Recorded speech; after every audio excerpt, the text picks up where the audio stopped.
From this day, natural philosophy, and particularly chemistry, in the most comprehensive sense of the term, became nearly my sole occupation. I read with ardor those works so full of genius and discrimination, which modern inquirers have written on these subjects. I attended the lectures and cultivated the acquaintance of the men of science of the university, and I found even in Monsieur Krempe a great deal of sound sense and real information, combined, it is true, with a repulsive physiognomy and manners, but not on that account the less valuable. In Monsieur Waldman, I found a true friend. His gentleness was never tinged by dogmatism, and his instructions were given with an air of frankness and good nature that banished every idea of pedantry. In 1,000 ways he smoothed for me the path of knowledge and made the most abstruse inquiries clear and facile to my apprehension. My application was at first fluctuating and uncertain. It gained strength as I proceeded, and soon became so ardent and eager that the stars often disappeared in the light of morning whilst I was yet engaged in my laboratory. As I applied so closely, it may be easily conceived that my progress was rapid. My ardor was indeed the astonishment of the students, and my proficiency that of the master. Professor Krempe often asked me with a sly smile how Cornelius Agrippa went on, whilst Monsieur Waldman expressed the most heartfelt exultation in my progress. 2 years passed in this manner, during which I paid no visit to Geneva, but was engaged, heart and soul, in the pursuit of some discoveries which I hoped to make. None but those who have experienced them can conceive of the enticements of science. In other studies, you go as far as others have gone before you, and there is nothing more to know. But in a scientific pursuit, there is continual food for discovery and wonder. A mind of moderate capacity, which closely pursues one study, must infallibly arrive at great proficiency in that study, and I, who continually sought the attainment of one object of pursuit and was solely wrapped up in this,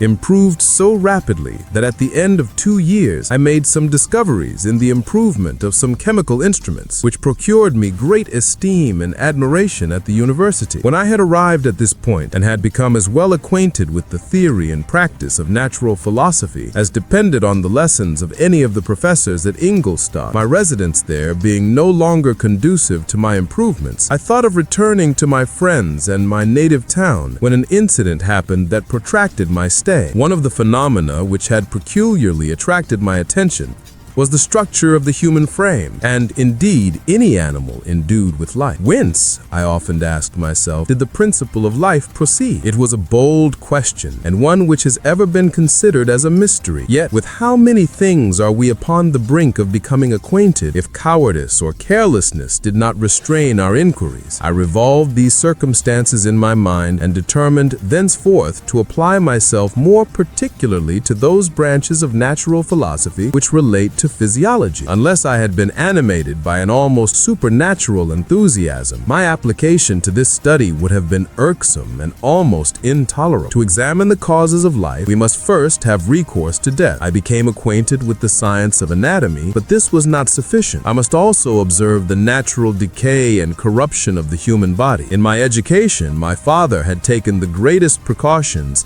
that my mind should be impressed with no supernatural horrors. I do not ever remember to have trembled at a tale of superstition or to have feared the apparition of a spirit. Darkness had no effect upon my fancy, and a churchyard was to me merely the receptacle of bodies deprived of light, which from being the seat of beauty and strength had become food for the worm. Now I was led to examine the cause and progress of this decay, and forced to spend days and nights in vaults and charnel houses. My attention was fixed upon every object the most insupportable to the delicacy of the human feelings. I saw how the fine form of man was degraded and wasted. I beheld the corruption of death succeed to the blooming cheek of life. I saw how the worm inherited the wonders of the eye and brain. I paused, examining and analyzing all the minutiae of causation as exemplified in the change from life to death and death to life, until from the midst of this darkness a sudden light broke in upon me, a light so brilliant and wondrous, yet so simple, that while I became dizzy with the immensity of the prospect which it illustrated, I was surprised that among so many men of genius who had directed their inquiries towards the same science, that I alone should be reserved to discover so astonishing a secret. Remember,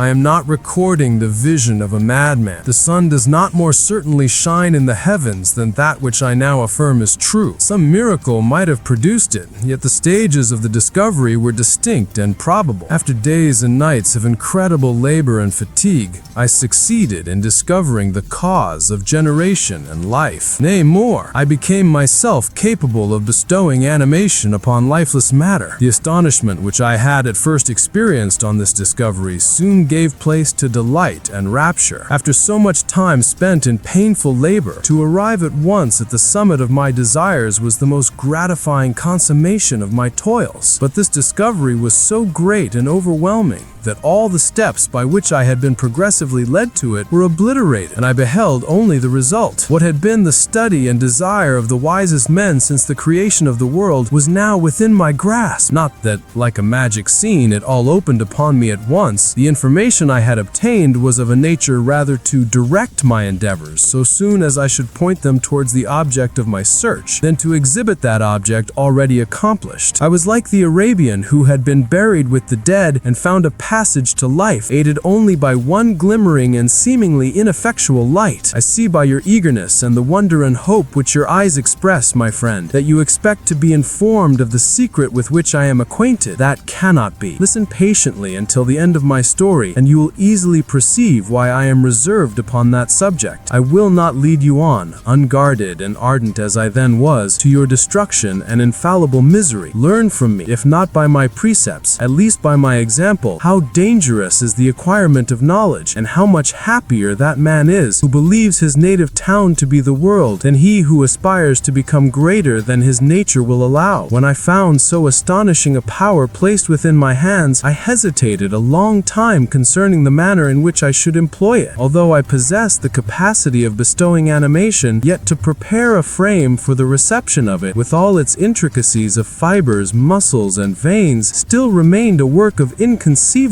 difficulty and labor. I doubted at first whether I should attempt the creation of a being like myself or one of simpler organization, but my imagination was too much exalted by my first success to permit me to doubt of my ability to give life to an animal as complex and wonderful as man. The materials at present within my command hardly appeared adequate to so arduous an undertaking, but I doubted not that I should ultimately succeed. I prepared myself for a multitude of reverses. My operations might be incessantly baffled, and at last my work be imperfect. Yet when I considered the improvement which every day takes place in science and mechanics, I was encouraged to hope my present attempts would at least lay the foundations of future success. Nor could I consider the magnitude and complexity of my plan as any argument of its impracticality. It was with these feelings that I began the creation of a human being. As the minuteness of the parts formed a great hindrance to my speed, I resolved, contrary to my first intention, to make the being of a gigantic stature, that is to say, about 8 feet in height and proportionably large. After having formed this determination, and having spent some months in successfully collecting and arranging my materials, I began. No one can conceive the variety of feelings which bore me onwards, like a hurricane in the first enthusiasm of success. Life and death appeared to me ideal bounds, which I should first break through, and pour a torrent of light into our dark world. A new species would bless me as its creator and source. Many happy and excellent natures would owe their being to me. No father could claim the gratitude of his child so completely as I should deserve theirs. Pursuing these reflections, I thought that if I could bestow animation upon lifeless matter, I might in process of time, although I now found it impossible, renew life where death had apparently devoted the body to corruption. These thoughts supported my spirits, while I pursued my undertaking with unremitting ardor. My cheek had grown pale with study, and my person had become emaciated with confinement. Sometimes, on the very brink of certainty, I failed, yet still I clung to the hope which the next day or the next hour might realize. One secret which I alone possessed was the hope to which I had dedicated myself, and the moon gazed on my midnight labors, while with unrelaxed and breathless eagerness I pursued nature to her hiding places. Who shall conceive the horrors of my secret toil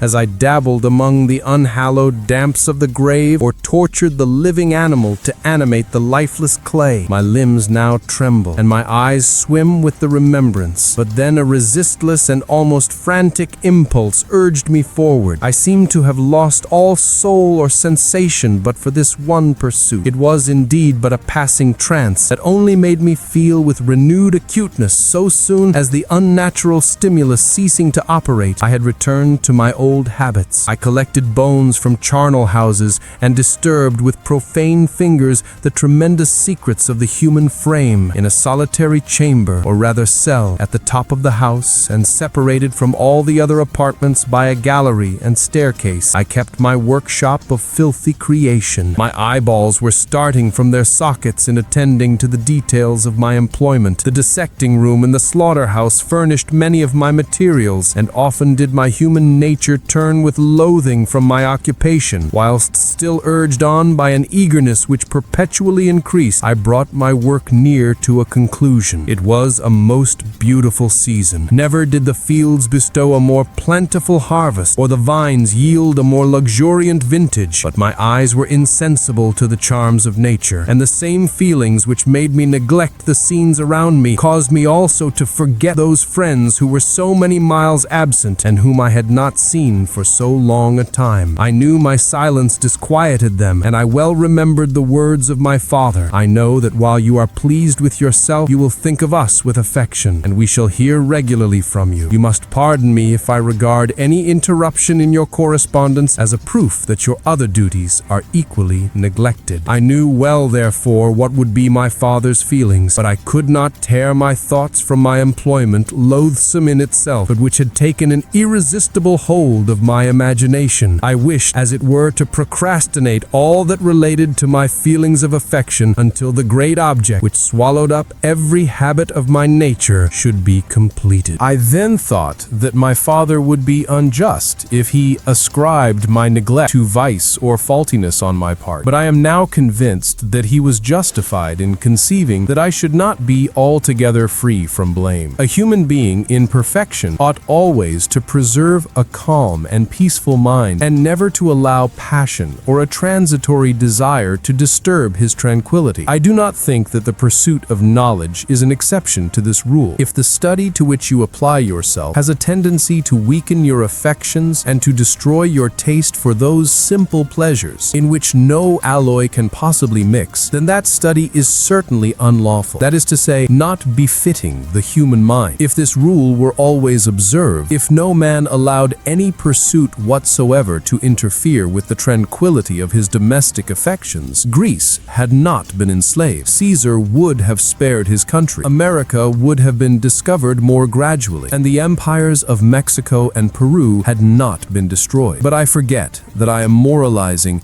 in the most interesting part of my tale, and your looks remind me to proceed. My father made no reproach in his letters, and only took notice of my silence by inquiring into my occupations more particularly than before. Winter, spring, and the summer passed away during my labors, but I did not watch the blossom or the expanding leaves, sights which before always yielded me supreme delight. So deeply was I engrossed in my occupation. The leaves of that year had withered before my work drew near to a close, and now every day showed me more plainly how well I had succeeded, but my enthusiasm was checked by my anxiety, and I appeared rather like one doomed by slavery to toil in the mines or any other unwholesome trade than an artist occupied by his favorite employment. Every night I was oppressed by a slow fever, and I became nervous to a most painful degree. The fall of a leaf startled me, and I shunned my fellow creatures as if I had been guilty of a crime. Sometimes I grew alarmed at the wreck I perceived that I had become. The energy of my purpose alone sustained me. My labors would soon end, and I believed that exercise and amusement would then drive away incipient disease, and I promised myself both of these when my creation should be complete.